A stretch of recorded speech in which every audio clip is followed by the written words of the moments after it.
नौकरू या नौकरानी। पूरे 6 साल बाद रवि कनाडा से लौटा था। कनाडा में एक ब्यूटी प्रोडक्शन बनाने वाली कंपनी के लिए रवि काम करता था। रवि अपने देश अपने घर लौटकर काफ़ी खुश था। एयरपोर्ट पर उतरते ही रवि की नज़रें अपने परिवार वालों को खोजने लगी। जल्दी ही उसे अपने माँ बाप, भाई भाभी, बड़ी बहन और खुद की 3 साल की बच्ची की एयरपोर्ट पर खड़े नजर आई, लेकिन उनकी नज़रें सुमन को खोज रही थी। वह सोचने लगा कि सुमन मुझे मिलने आई क्यों नहीं, और ऊपर से उसने हमारी छोटी सी बच्ची को भी यहाँ भेज दिया। रवि एयरपोर्ट पर सबसे हंसी खुशी मिला। फिर उसने सुमन के बारे में पूछा तो उनकी दीदी बोल पड़ी, भाई वह घर पर ही है, तुम्हारे लिए खाना तैयार कर रही है। वह तो आज ही तुम्हारे आने की खुशी में काम करने लगी है, वरना वह कोई काम करती कहाँ है। रवि ने अपनी बेटी को प्यार से उठा लिया, लेकिन उसकी बेटी उसे देखकर रोने लगी। अल्लाह मुझे दो बच्ची को, वह मुझे काफ़ी दिनों बाद दे रही है ना, इसलिए पहचान नहीं पा रही होगी। कहते हुए दीदी ने बच्ची को अपने पास ले लिया। सभी टैक्सी में बैठकर अपने घर की तरफ रवाना हुए। रवि अपने परिवार से मिलकर खुश था, लेकिन यह बात कि सुमन उसे एयरपोर्ट पर मिलने नहीं आई उसे काफ़ी परेशान कर रही थी। वह सोचने लगा, क्या खाना बनाना इतना ज़्यादा ज़रूरी था, मुझसे मिलने से भी ज़्यादा, और वह भी तब जब मैं 6 साल बाद वापस आया हूँ। इन्हीं ख्यालों में घर तक आधा रास्ता बीत गया।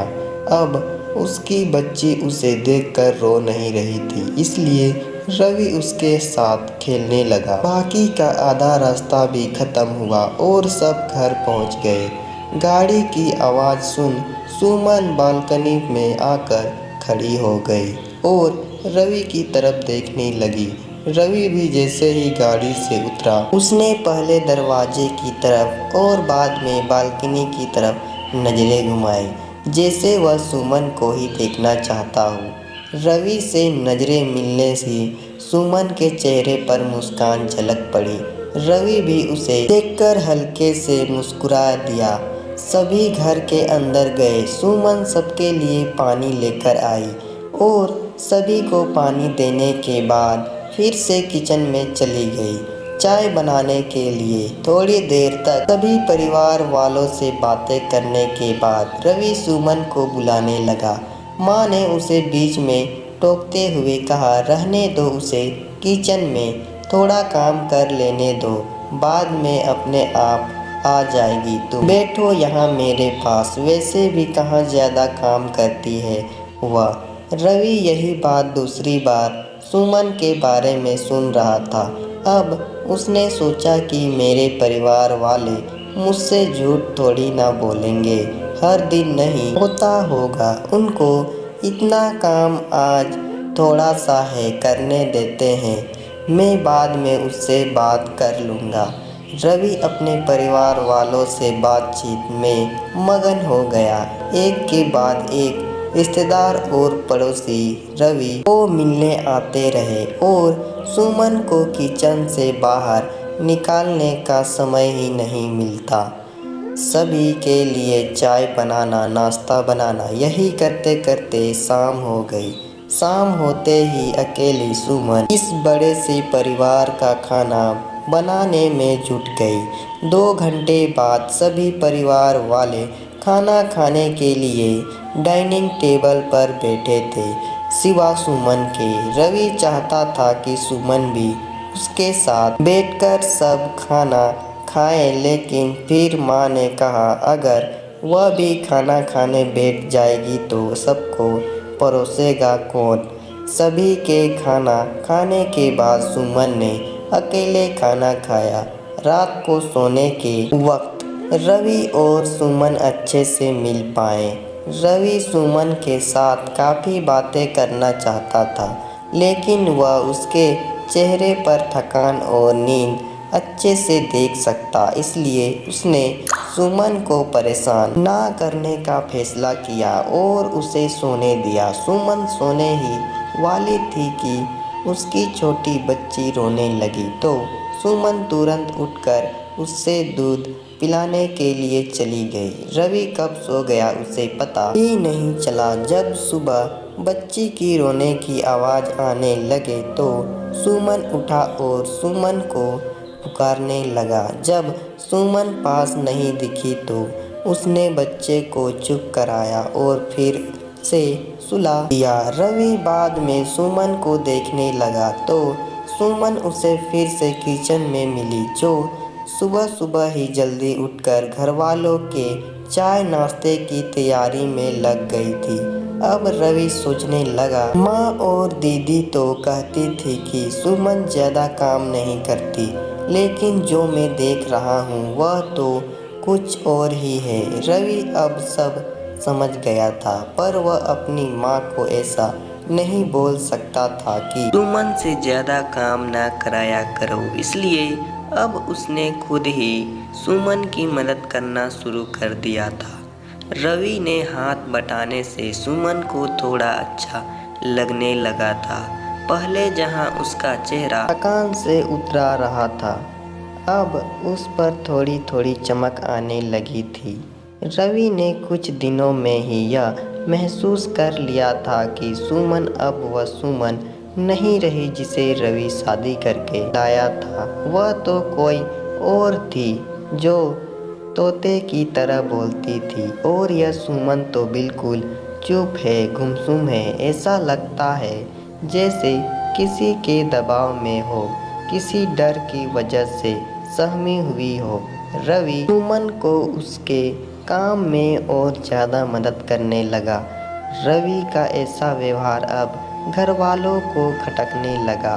घर के सभी बड़ों और उसकी दीदी ने मिलके रवि को समझाया, तुम अपनी बीवी की मदद करते हो, उससे हमें कोई एतराज़ नहीं है, लेकिन तुम्हें भी एक हद तक ही ऐसा करना चाहिए। जब तक कोई तुम्हें ऐसा करता ना देख रहा हो तब तक सब ठीक है, लेकिन जब कोई तुम्हें बीवी के होते हुए बर्तन धोते देखे तो वह अच्छा थोड़ी ही लगता है। और सोचो, आगे चलकर सुमन को तुम्हारे हेल्प की आदत पड़ गई तो तुम्हारा अपना काम में ध्यान लगाना मुश्किल हो जाएगा। रवि हमेशा से ही अपने परिवार वालों की बात मानता आया था। जिस तरह से सब ने रवि को समझाया था, रवि भी उनकी बातों में आ गया।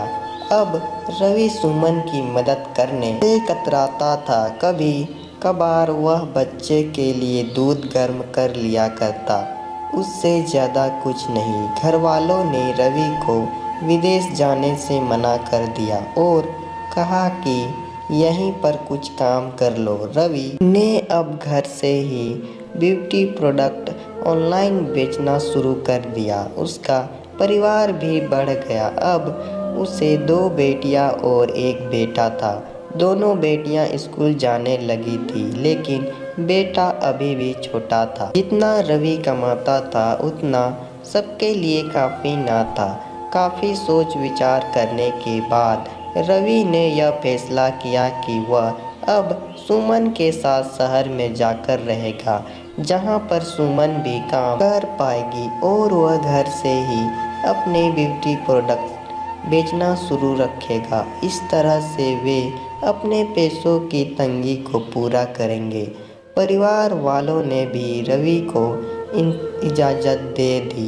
रवि चाहता था कि माँ भी उसके साथ रहे, लेकिन माँ को शहर में आना मंजूर ना था। माँ बड़े भाई के साथ रहने लगी शहर में। अब सुमन नौकरी करती और रवि घर से ही ऑनलाइन अपने प्रोडक्ट बेचता। कई साल ऐसे ही बीत गए। सुमन घर का काम और बाद में बाहर का काम करके पहले से भी ज़्यादा थकी थकी रहने लगी। परिवार वालों की रवि के दिमाग में डाली बातें अभी भी उस पर असर करती थी। वह यहाँ पर भी सुमन का हाथ ना बटाया करता। रवि अब दिन रात अपने प्रोडक्ट बेचने में मसरूफ रहता।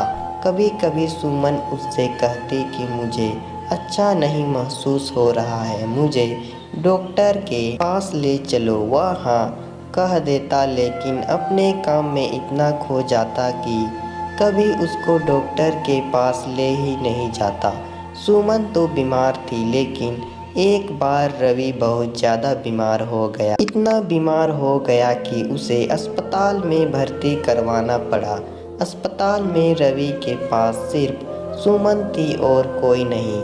इतना बीमार होने के बाद भी उसके परिवार वाले सिर्फ उससे मिलकर वापस अपने घर चले गए थे। उसका सहारा बनने के लिए, उसकी तकलीफ बांटने के लिए कोई भी उसके साथ नहीं था। बिस्तर पर पड़े और शारीरिक तकलीफ से गुजर रहे रवि को अपनों का ऐसा व्यवहार बहुत तकलीफ दे रहा था। फिर वह सोचा कि उसने भी तो सुमन के साथ जिंदगी भर यही किया है। क्या वह सुमन का जीवन साथी सिर्फ नाम का ही नहीं था? जब साथ देने की बारी आती थी तो उसने दूसरों के बहकावे में आकर उससे निकार कर लिया था। यहाँ तक कि सुमन के खुद अपने मुंह से कहने के बाद भी उनकी तकलीफ को वो नज़रअंदाज करता आया था। रवि को अब अपना दर्द सुमन के दर्द के आगे मामूली सा लगने लगा। उसके दर्द खोना बांटकर उसने बहुत बड़ा गुनाह किया हो, ऐसा उसे लगने लगा।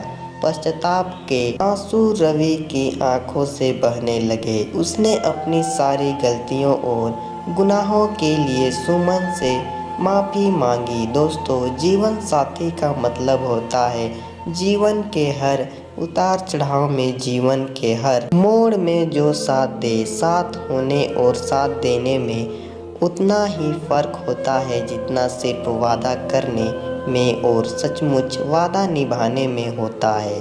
तो दोस्तों, कहानी पसंद आए तो वीडियो को लाइक करें और साथ ही साथ चैनल को सब्सक्राइब भी कर दें।